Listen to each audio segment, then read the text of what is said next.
환영합니다. 한 주도 주님 안에서 수고 많이 하셨습니다.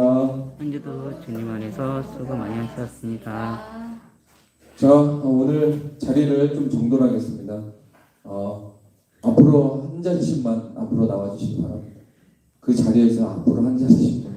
별거 아닙니다. 항상 그 자리가 편안하지만 한번 그 자리를 옮기면 그만큼 또 다른 은혜가 있다는 사실을 여러분 기억하십시오. 자, 오늘 하나님 말씀은 요한복음 20장 19절에서 23절까지의 말씀입니다. 요한복음 20장 19절에서 23절까지 말씀입니다.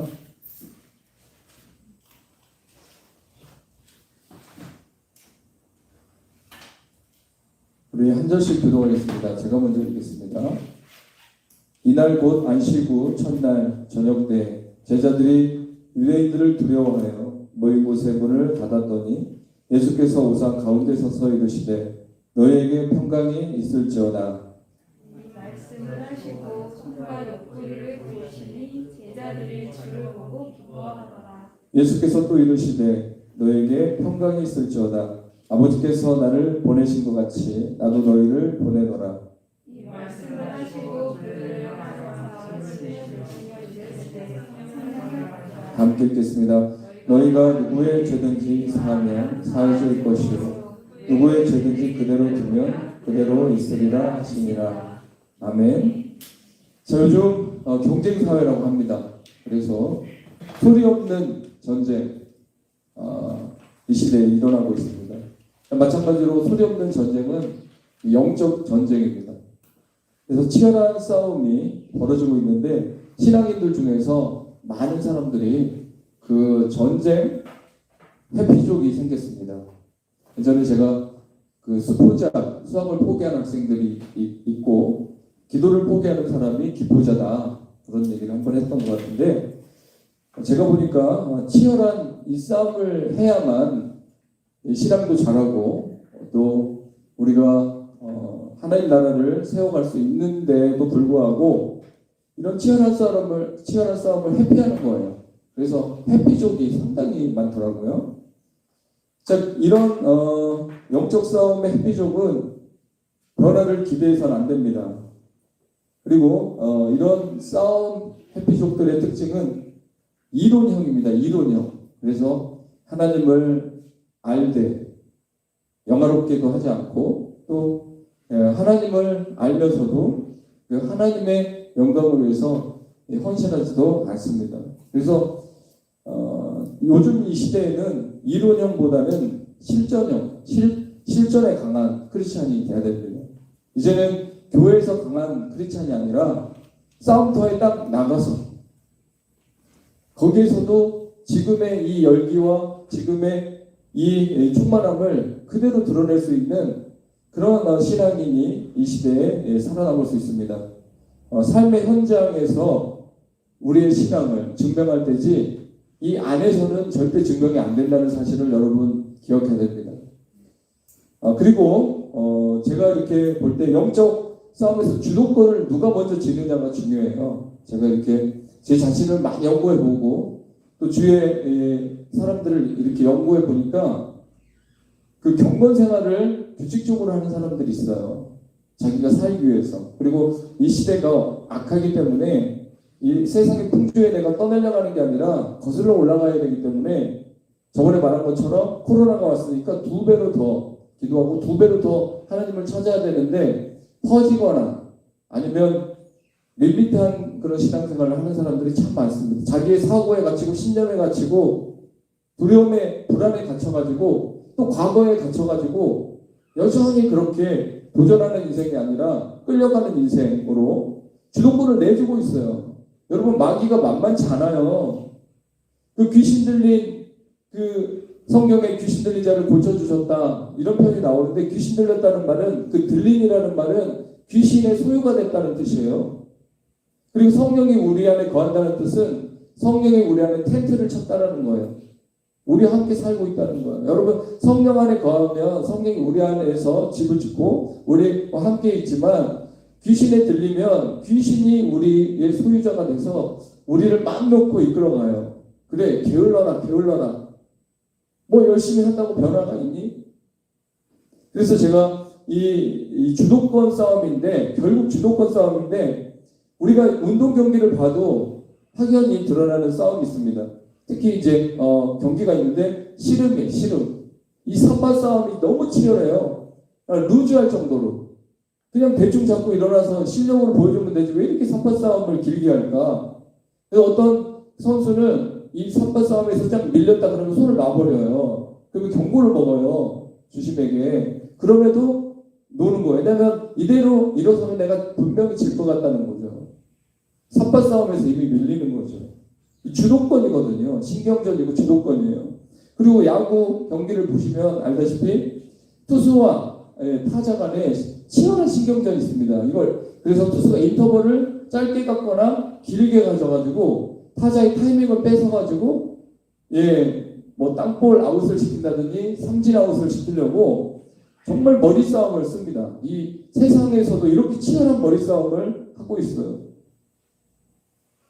그래서 마귀는 이 환경을 통해서 우리를 나태하게도 하고 공포 정치를 펼쳐가는 경우도 있습니다. 그래서 우리가 첫 시간이 중요하다는 거죠. 여러분의 인생 하루가 쌓여서 인생이 된 거예요. 일상이 쌓여서 여러분의 인생이 된 겁니다. 그렇다면 하루를 딱 보면 그 사람의 미래를 다 알 수 있어요. 그 하루를 딱 보면 그 사람의 한 달을 알 수 있고 그 한 달의 삶을 종합해 보면 1년을 예측할 수 있어요. 1년의 삶을 그대로 종합해서 보면 10년을 예측할 수도 있어요. 물론 그 안에 획기적인 변화와 또 성령의 강력한 임재를 경험하면 또 달라지겠지만 그런 방향, 성향으로 간다면 거의 비슷하게 결과가 나오는 인과율이 있잖아요. 이렇게 하면 결과가 이렇게 나올 수밖에 없는.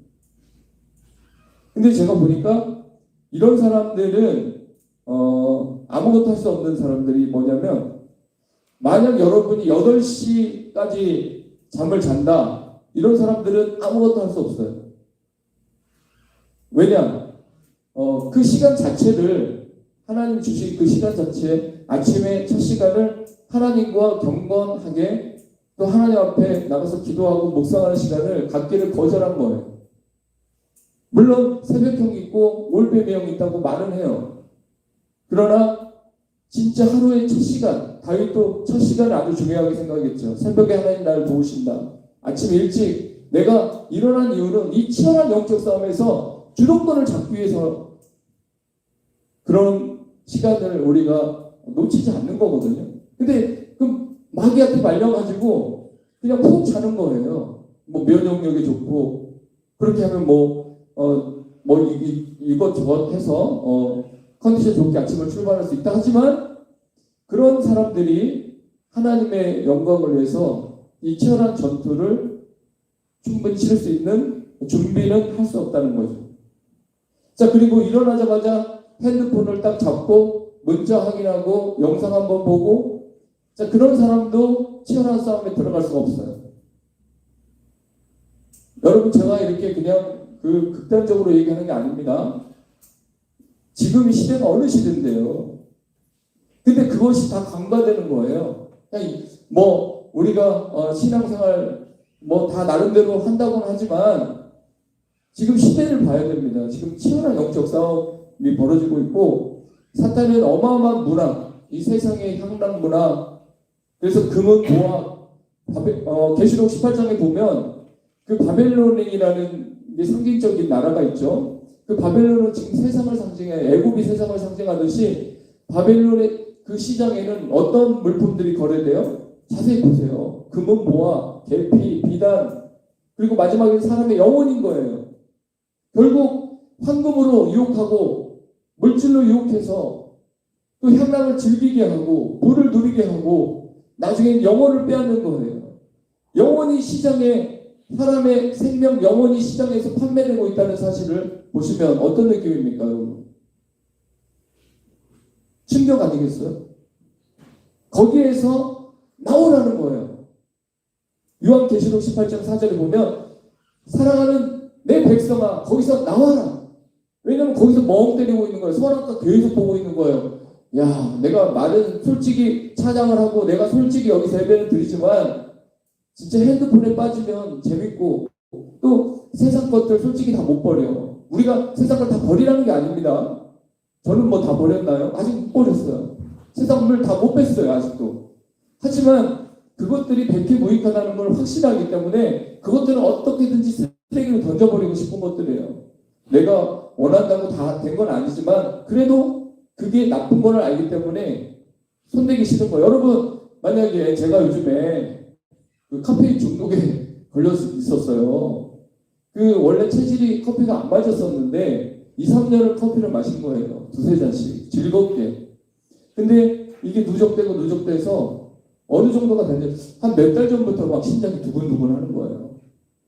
샤워를 해도 두근두근하고 아침에 일어나도 두근두근하고 누워있는데도 막 어쩔 때 두근두근하고 내가 가슴을 얼마나 쳤는지 몰라요. 이게 두근두근하고 답답하니까 가슴을 막 쳤어요. 그러면서도 병원 안 가고 버틴 거예요. 근데 이게 너무 심한 거예요. 지난주에도 이렇게 지지난주인가요? 이렇게 설교를 하는데 커피를 마시고 설교를 하는데 또 두근두근 하는 거예요. 설교하는데도 눈도 잘 안 보이지. 그래가지고 혼났었는데 우리 청년들이 커피를 끊어보라는 거예요. 자기들도 두근두근 했었다고. 그래서 그런 얘기 좀 들어본 것 같은데 설마 했는데 한번 끊어보자. 3일 딱 끊으니까 완전 정상으로 났어요. 그리고 잠도 완전히 더 깊이 오는 거예요. 카페인 중독이었더라고요, 제가. 그러니까 체질에 따라 다 다른 거예요. 뭐 4잔을 마셔도 어떤 분은 밤에 마셔도 끄떡없이 이렇게 사는 건 있는데 체질이 저는 안 됐는데 제가 모르고 끝까지 그것을 고집했던 거예요. 만약에 이제 이걸 알면서 내가 또 3잔 마시겠어요? 저는 보니까 카페인 음식들을 보니까 닭가스피에도 그리고 비타 500에도 카페인이 있어요. 녹차에도 카페인이 있어요. 그러면 그것들을 저는 어떻게 해요? 안 마시는 거. 안 마시는 거. 왜냐? 이제 그걸 알았잖아요. 커피가 맛있는 건 아는데 내 가슴을 뛰게 하고 불편하게 하고 답답하게 하는 거예요. 근데 그 커피를 제가 알면서 또 마시겠어요? 물론 조금씩 이제 경과를 보면서 마실 수는 있겠죠. 여러분 이 원리에 똑같은 거예요. 여러분이 이거 하나님이 싫어하는 거다. 이게 복받을 그런 삶이 아니다. 여러분이 성경을 통해서 이미 알고 있는 것들이 있잖아요. 그러면 알면서 그것을 하는 거는 정말 어리석은 거잖아요. 그렇죠? 그거예요. 일단 알아야 된다는 거예요. 이게 안 좋다라는 거. 하나님 이거 싫어한다는 거. 하나님은 이 시대에 우리에게 이렇게 게으른 걸 아주 싫어한다는 거. 이런 거를 우리가 알고는 있어야 된다는 거죠. 그러면 계속 우리가 도전하게 되는 거예요. 자, 싸움의 주도권을 누가 줬느냐에 따라서 거의 유리하다라고 지금 분명히 얘기했습니다. 그러면 우리가 어떻게 주도권을 줘야 되느냐? 아침이 중요하다는 거예요. 아침에 일어나서 그냥 입을 다 대고 뭐 물 먹고 와서 이런 시간도 안 가져도 돼요. 그냥 그 자리에서 일어나서 성령님 오늘 새 하루를 주셔서 감사합니다. 저와 함께 걸어주시고 성령님과 오늘 하루를 시작할 때 정말 기대됩니다. 자, 이렇게 표현을 하고 하나님을 높여서 성호를 송축하는 그런 기도를 이렇게 하고 바로 말씀 묵상. 우리가 맥자기 성경 읽을 4장씩이잖아요. 그러니까 말씀 묵상으로 직접 뛰어 들어가는 거예요. 그래서 읽으면서 볼펜 준비해서 은혜 받은 거 다 체크하고 그 다음에 되새김질 기도를 하라는 거예요. 되새김질. 다시 되새기고 반복하면서 그 말씀에 은혜가 왔잖아요. 그러면 그 말씀을 붙잡고 기도하는 거 한 번 더 반복하는 거죠. 다시 그 말씀을 다시 한번 복사하는 거예요. 붙여넣기 하는 거예요. 여러분 마음. 그리고 그걸 기도로 해서 뭔가 내가 아침에 좋은 양식을 먹었다. 생명의 양식을 먹었다. 그리고 하나님의 길과 하나님의 섭리와 하나님의 뜻을 오늘 성경을 읽다가 또 발견했다. 반복되는 뜻들 많죠. 또 빛나는 새벽별이 빛나듯이 말씀이 막 빛나서 비춰오는 그런 메시지들이 있어요. 자, 그러면 어때요? 그 말씀들을 붙잡고 기도했을 때 여러분은 성령으로 채워지는 거예요. 성령으로 채워지는 게 여러분 성령님 임하시옵소서, 성령님 채워줘. 이게 성령으로 채워지는 게 다가 아니라는 거예요. 이거는 그냥 개인적으로 성령님 날 만져달라는 어떤 필요지, 성령님은 이 말씀을 우리가 먹고 기도하는 가운데 성령의 그 임재가 임하고 또 성령의 생기를 부어주세요. 강력한 힘을 우리에게 부어주시는 거예요. 자, 그러면 어때요? 아침을 그렇게 여러분의 인생의 3분의 1이다. 아침에. 그러면 3분의 1을 아침에 철저히 준비했어요. 자, 이제 전쟁터로 나갑니다. 출근하면서 또 회사 생각도 하고 사람 관계식도 이제 생기겠고 또 일 처리도 하는데 매우 분주하겠고 아니면 세상에 나가서 보니까 다시 세상은 화려하고 자, 그런 가운데서 내가 이 현장에서 한번 붙어보자. 이제 이런 생각을 해야 돼요. 어차피 주도권이라고 그랬잖아요. 내가 계속 밀리고 내가 계속 과거 지향적이면 사탄에게 주도권을 뺏기는 거예요. 그러면 그 사람은 신앙생활 하는데 항상 그 자리야. 다람쥐 쳇바퀴 돌듯이 항상 그 자리에 있어. 자, 그렇게 되새김질하면서 기도하면 이제 우리가 완전 아침에 무장을 하고 이제 생활 기도로 들어가는 겁니다. 이제 생활 기도.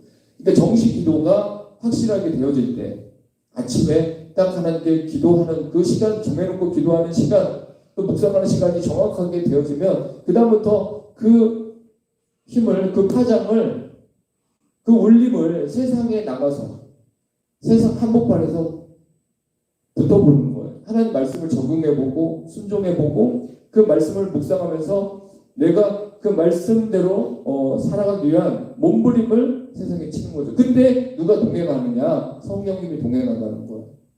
자, 오늘 이 본문을 보면 지난주에 우리가 말씀 나눴듯이 평강이 있을지어다 2번 했어요. 여기서. 근데 첫 번째 평강의 의미는 원어적으로 무조건 이루다. 왜냐하면 제자들은 아무런 힘이 없어요.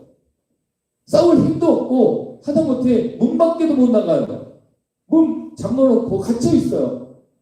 상처에 갇혀있고 패배의식에 갇혀있고 두려움에 갇혀있고 현실에 갇혀있어요. 넘사벽 앞에서 어쩔 줄 모르는 거예요. 작은 산도 태산이라고 그렇게 바라보고 하나님은 작게만 보이는 그런 현실 속에서 이 제자들이 옴짝달싹 못하고 있었어요. 근데 그 제자들에게 내가 너를 보내노라 하면 어떻게 갈 수 있겠어요? 받아들이겠어요? 그래서 완전한 이루 얼어붙어 있는 마음을 녹이는 평강이 있을지어다. 위로의 전달이 주님으로부터 제자들에게 퍼져갑니다.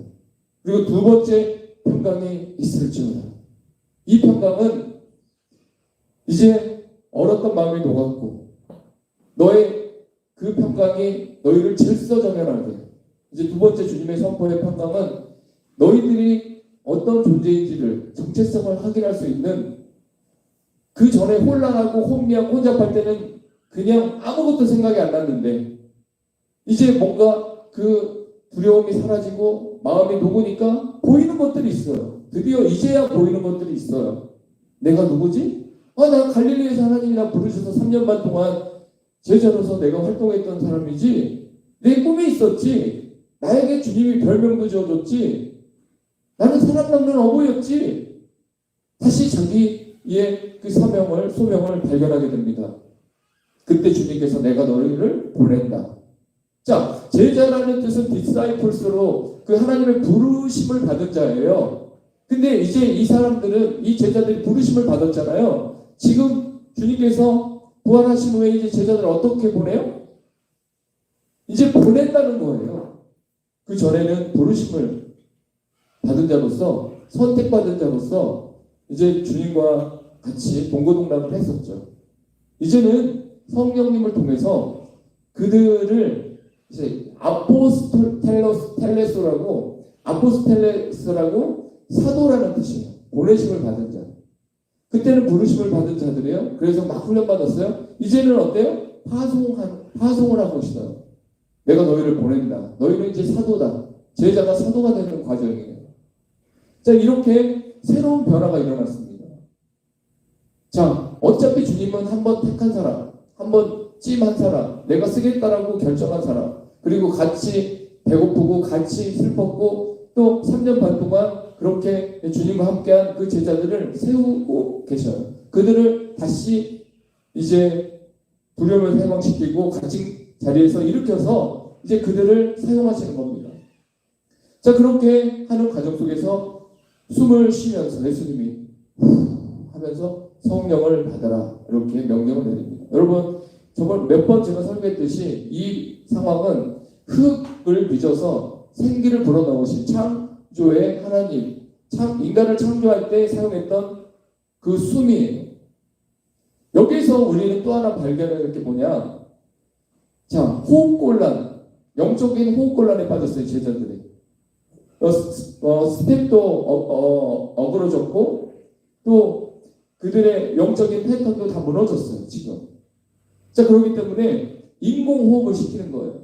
그들에게 생기를 불어넣어 주시는 거예요. 산소호흡기를 그들에게 제공해서 생명이 되고 또 에스겔 37장에 나오는 마른 뼈들이 군대가 되는 생기가 들어가서 군대가 되는 그 환상이 있었듯이 이 제자들이 지금 마른 뼈 같은 상황이 됐지만 인공호흡을 시켜주고 산소호흡기를 갖다 주시고 생기를 불어넣어 주시면서 후 하면서 성령을 받아라.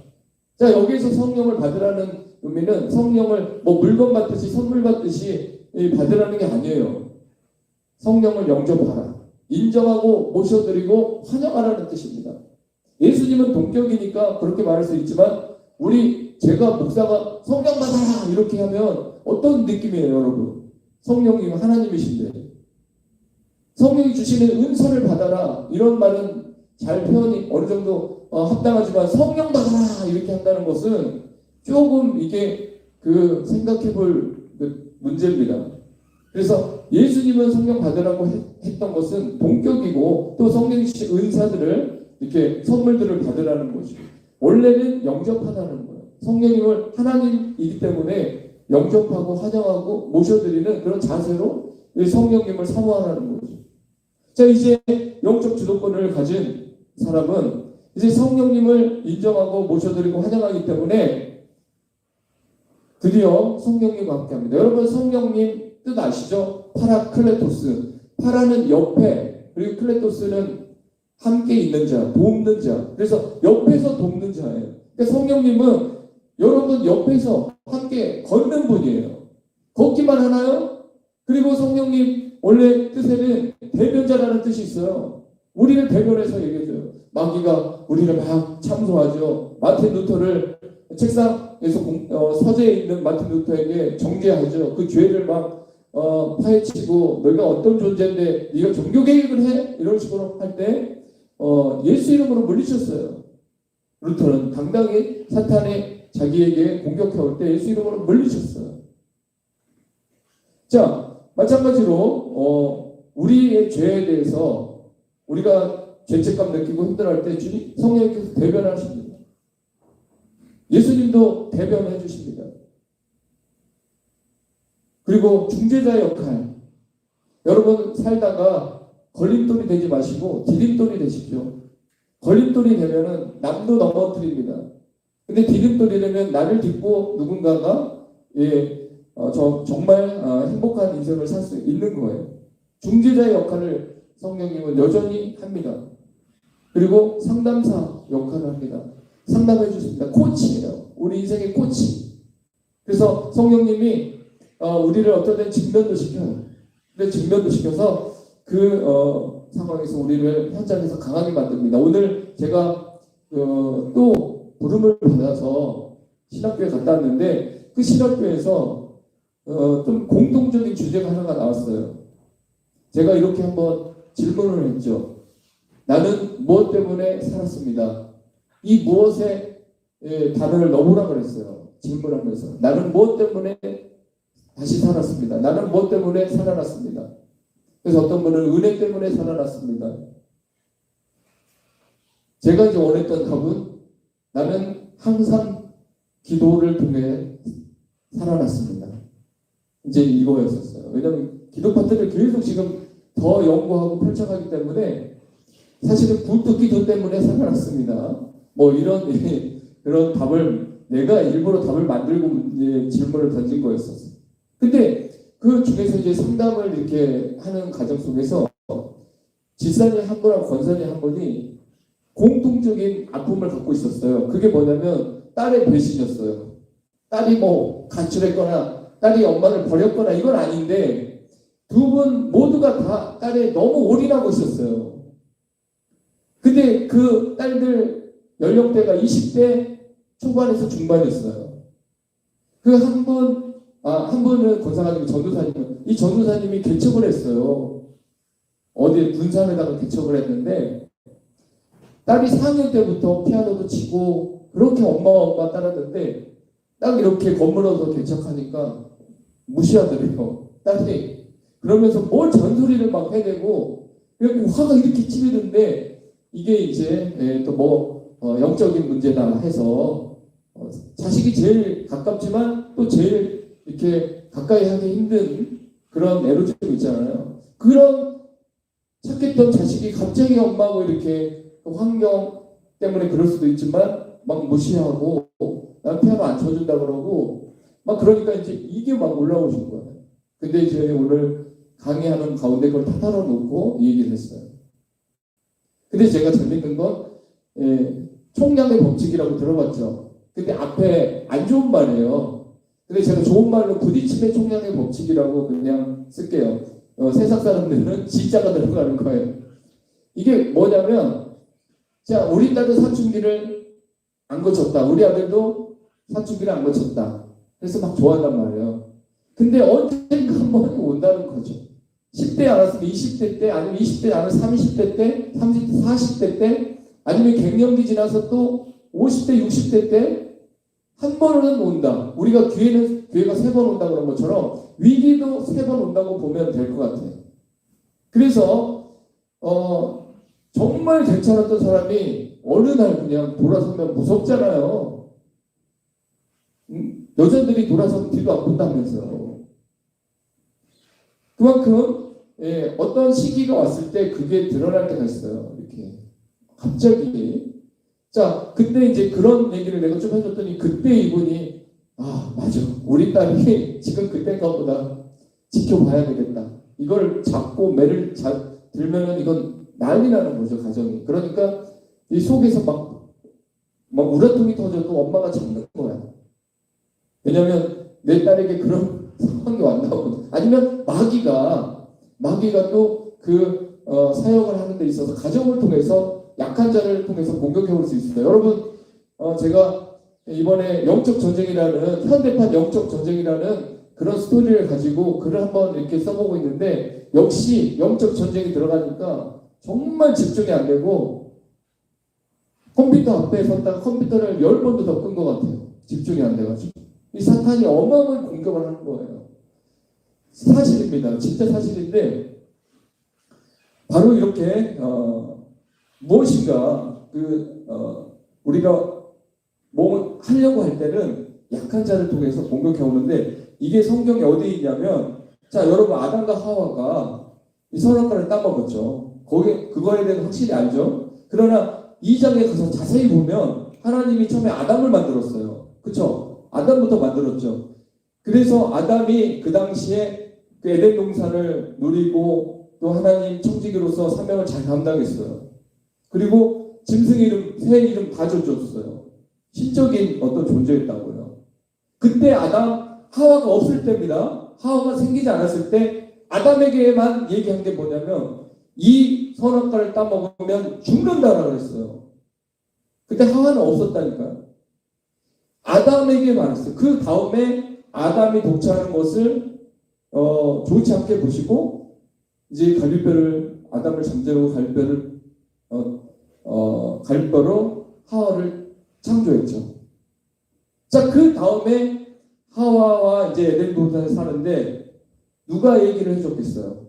물론 하나님이 하와에게 또 다시 개인적으로 나타나서 내가 아담에게 얘기했지만 너에게도 한마디 해주겠다.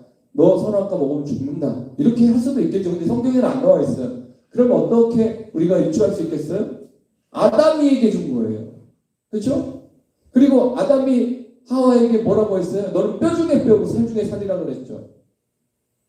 이제 아담의 시선이 하나님만 바라보다가 하와가 없을 때는 그냥 하나님이에요. 오직 시선은 하나님께 고정되어 있어요. 오직 하나님이니까 그때는 마귀가 못 쳐들어온 것 같아요.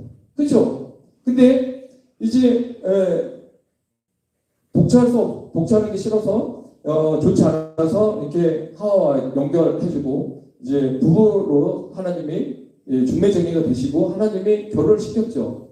근데 그 하와가 흔들리기 시작하는 거예요. 하와가 더 약해요. 근데 아담은 그래도 그 전에 혼자 있을 때부터 정말 짐승 이름도 다지고 청지기 역할 다 하고 하나님께 이거 먹으면 죽는다는 소리를 확실하게 들은 사람이죠. 근데 사랑하는 하와가 계속 거기에 빠지기 시작해. 보암직도 하고 탐스럽게 하고 지혜스럽게 하고 그 중앙에 왜 맨날 가는지 모르겠어요. 맨날 가면 사탄은 맨날 와 있어요. 한두 번도 아니고 계속 와서 집요하게 하와를 건드린 거예요. 아담을 건드린 게 아니에요. 처음부터. 하와를 건드렸고 하와가 이제 마귀하고 대화를 하는 장면이 나오죠.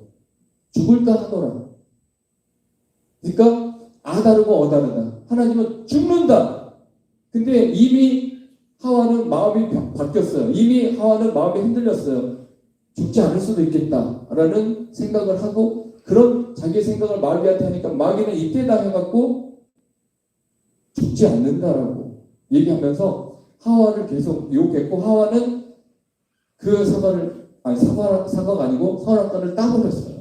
그리고 자기가 먼저 얼마나 용감합니까? 그 순간에 아담은 약간 떨었을 것 같아요.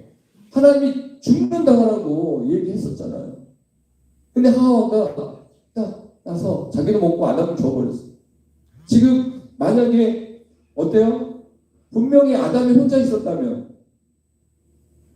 하나님만 바라봤겠고 또 자기가 하나님만 사랑했었는데 어느 순간 아내를 사랑하기 시작해요. 옆에 있는 그 아내를 사랑하게 되고 그 아내의 말을 듣게 되고 그 아내와 함께 하게 되고 그러면서 하나님이 약속한 언약한 거기에 관심이 흐려지기 시작한 거예요.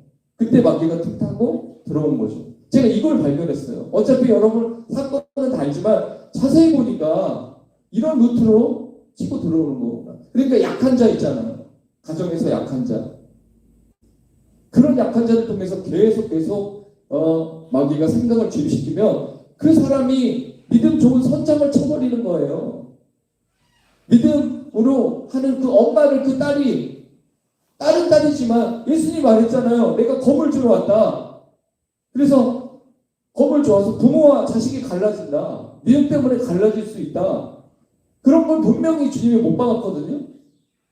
근데 요즘 세상에 사탄이 하와를 계속 공격한 것처럼 믿음의 연약한 자, 그 연약한 자를 통해서 강한 자에게 계속 전염을 시키면서 흔들리게 만들고 결국 같이 범죄하고 같이 망하고 같이 흔들려 버리는 거예요. 이게 영적인 세계의 흐름이라는 거죠. 자, 이런 상황에서 많은 사람들이 넘어지고 흔들리고 있습니다. 그때 성령께서 상담자가 되어주셔서 그게 아니야. 아내로서, 남편으로서, 또 회사 직원으로서, 장로로서, 권사로서 그게 아니고 너희들은 이렇게 해야 돼. 그리고 성령님은 또 하나 대원자 역할을 합니다. 미래의 일을 자녀들은 애원할 것이요. 미래의 일들을 우리에게 가르쳐 주십니다. 그렇다고 뭐 비밀을 다 가르쳐 주고 뭐 이렇게 이쪽으로 가면 저쪽으로 가면 뭘 이걸 하면 그런 구체적인 그런 어떤 것보다는 우리가 꿈꿔야 되는 것들 나에게 주신 천부적인 재능, 그런 은사들을 준 것들을 어떻게 사용해서 어떤 모습으로 이 청사진을 펼쳐주시는 거예요. 성령이. 대원자로서. 자, 그런 가운데 이제 마지막으로 이제 성령이 재창조했죠. 리셋했죠. 리프트까지 해줬어요. 제자들이 이제 다 이제 힘을 얻고 이제는 아포스텔로스, 보내심을 받은 자의 사명을 부여받았습니다. 왜냐하면 임명장 주는 거랑 똑같은 거죠. 주님의 말은 땅에 떨어지지 않으니까요. 자, 그러면서 이제 죄에 대해서 딱 설명을 하는 겁니다. 너희들이 이제 사명을 받았는데 죄 문제가 가장 우선이다. 솔직히 이 시대도 어떻게 보면 목사님들이 많은 설교를 할 수 있어요. 정말 여러 가지 이야기를 할 수 있어요. 그러나 이 죄의 문제에 대해서 집중을 해야 된다는 거. 예수 보혈과 함께 연결시켜서 이 죄의 문제에 대해서 심각하게 선포하고 설교를 해야 되는 시대가 온 겁니다. 이 본문에 나온 것처럼. 근데 죄에 대해서 회개하라고만 할 게 아니라 인간의 죄성이 어떤 건가, 그리고 인간의 한계성은 무엇인가. 여러분 시편 읽었죠? 생명이 코에 있는 인간을 의지하지 말라. 호흡이 끊기면 죽는 그 인생을 너희들은 의지하고 있냐? 그 인생들이 돈 갖고 쩔쩔매고 그 인생들이 그렇게 사는데, 그런 허망한 인간들에게 마음을 뺏기고 의지하고 상처받고 기대고 그 사람만 바라보고, 물론 대충 살아가는 게 아니에요. 인간의 한계가 이렇다는 걸 성경은 적나라하게 표현하고 있어요. 그리고 인생은 나그네라고 그랬어요. 이동하는 사람들이에요. 한 곳에 정착하는 게 아니고 우리는 이동의 목표예요. 나그네이기 때문에, 순례자이기 때문에 한 곳에 멈춰 있는 게 아니에요. 그런 인간의 모습을 실존을 얘기해 줘야 되고, 그리고 페르소나. 여러분 페르소나라는 말 알죠? 융이 말했던 심리학 용어인데, 이 가면을 쓴 인격, 인간의 여러 가지의 모습, 이게 있다라는 사실을 인정해야 돼요. 성경은 이미 얘기했어요. 다윗이 자기 죄가 머리털보다 많다라고 고백할 때는 어느 순간 내가 죄를 이만큼 져서 머리털보다 많다고 한 게 아니고, 어렸을 때부터 청년기를 지나서 장년기 왕이 되고도 또 백발이 되었어도 여전히 그 죄성이 자기 안에 있다라는 것을 인정한 거예요. 다윗이. 이 페르소나가 뭐냐면, 우리는 이렇게 생각해. 내가 여기 있을 때는 내가 천사 같아. 근데 어느 자리에 딱 가보니까 나의 다른 모습이 거기 있는 거예요. 또 이런 자리에 가보니까 내가 여기서 또 이런 모습을 보이네? 자기가 놀랄 수도 있죠. 근데 놀랄 게 아니라는 거야. 원래 우리 인간은 그런 페르소나를 갖고 있어요. 이거를 인정해야 되는 거죠. 그러면 그때부터 예수님의 보혈이 필요하다는 걸 느끼고, 나는 은혜로만 살 수 있는 존재라는 것을 이제 확실히 인정하니까 자기 의를 드러내겠어요? 안 드러내겠어요? 말하려다가도 부끄러워서 입을 다무는 거예요. 그 욥이 한마디를 못했잖아요. 하나님이 나타나서 쫙 하나님의 뭔가 천지창조에 대한 것을 나열을 딱 하니까 그 다음에 입을 다물어 항복했어. 항복. 이사야도 그렇게 완벽한 제사장 가문의 왕족의 출신인 선지자도 입이 얼마나 더러웠으면 할례를 어디부터 받냐면 입술부터 할례를 받잖아요.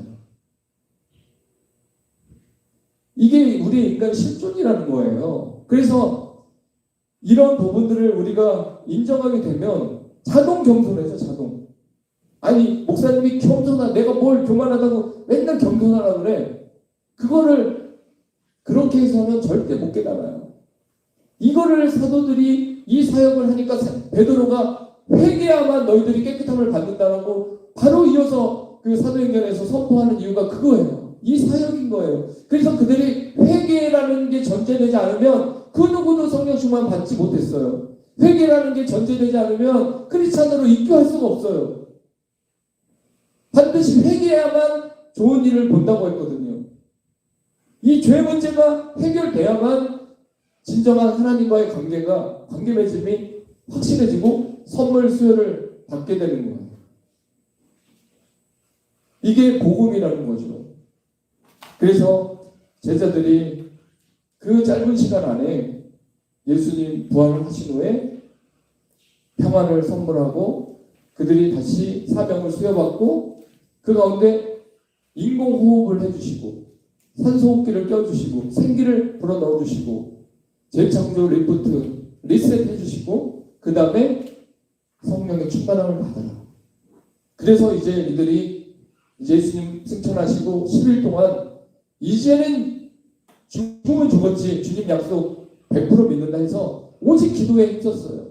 오직 기도에 힘쓰다는 뜻하고 마치겠습니다. 이 오직 기도에 힘쓰다는 뜻은 이런 애화예요. 자, 강도가 어느 가정을 노리고 강도가 칼을 들고 그 안방에 들어왔어요. 근데 그 집 주인이 그걸 보고 일어나서 그 칼을 쳤어요. 그래서 칼이 떨어졌어. 그 순간 강도와 이 집주인이 정막이 흐르는 거죠. 그러면서 오직 뭐예요? 칼을 누가 먼저 잡느냐. 칼을 누가 먼저 잡느냐. 완전히 거기에 몰두해 있어요. 두 사람. 사느냐 죽느냐의 문제죠. 그만큼 몰입되어 있는 게 오직 기도한다는 뜻이래요. 기도는 생명인 거죠. 그렇죠?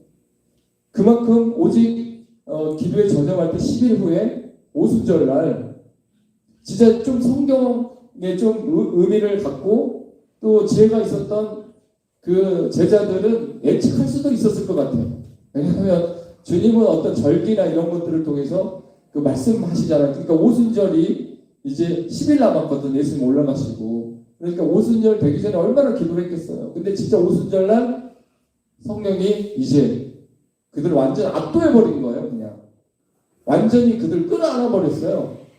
완전히 그냥 그들은 오직 그 인간적인 어떤 생각들이 안 나올 정도로 완전히 이렇게 그들을 장악해 버렸어요. 성령님이. 많은 사람들이 처음에 성령님 경험하고 나서 그런 간증 많이 해요. 어쩌면 저렇게 새소리가 아름다울까? 어쩌면 저렇게 자연이 아름다울까? 하나님이 정말 아름답게 만들었구나. 저도 1박 2일 동안 경험해봤어요. 정말 성령을 체험하고 환상으로 빛을 봤어요. 그러니까 환상도 아니고 진짜 눈 뜨고 그 기도원에서 환상을 봤는데 빛이 쫙 내려오던 강대상에. 근데 그 너무 막 기쁨이 충만했었는데 내가 그런 사람이 아닌데 지하철을 타도 버스를 타도 모든 사람이 형제로 보이는 거야. 여자가 이쁘고 안 이쁘고도 안 느껴져요. 그냥 야 형제다.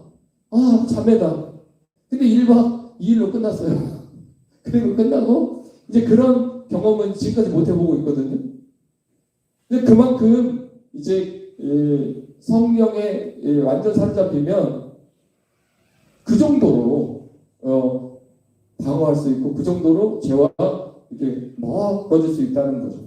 자, 그래서 주님께서 우리에게도 부탁합니다. 성령의 충만함을 받으라. 아멘. 자, 온라인으로 듣고 있는 여러분들도 성령의 충만함을 받아라. 갈망. 그럴 때 이제 폭풍 속에서도 잔잔한 그 고백이 나옵니다. 폭풍 치면 큰 소리 치고 나 죽어 이게 우리의 지금까지 삶이었는데 갑자기 성령이 우리를 압도하시면 폭풍이 치는데 소리를 안 질러. 주님을 믿으니까 주님이 내 옆에 계시니까 성령님이 내 옆에 계시니까 이제 여기까지 가버리는 거예요.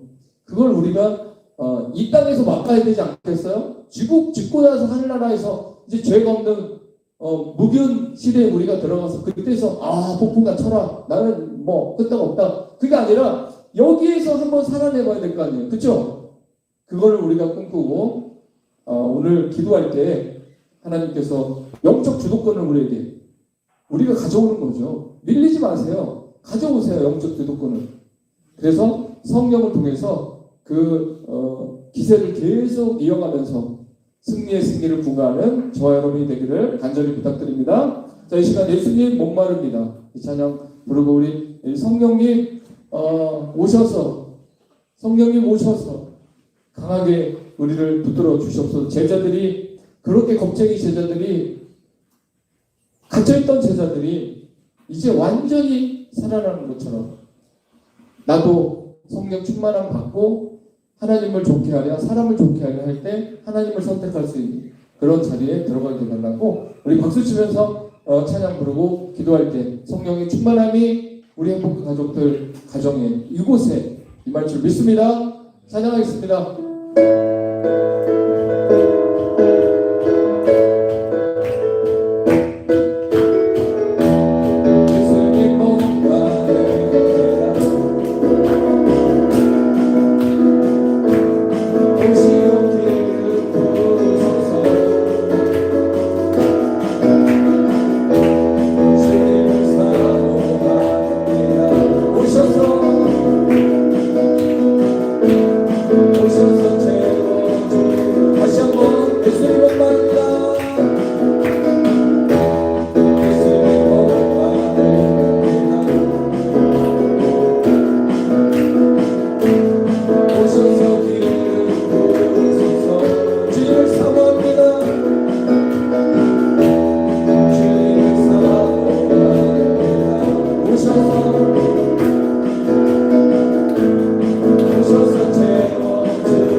bless them.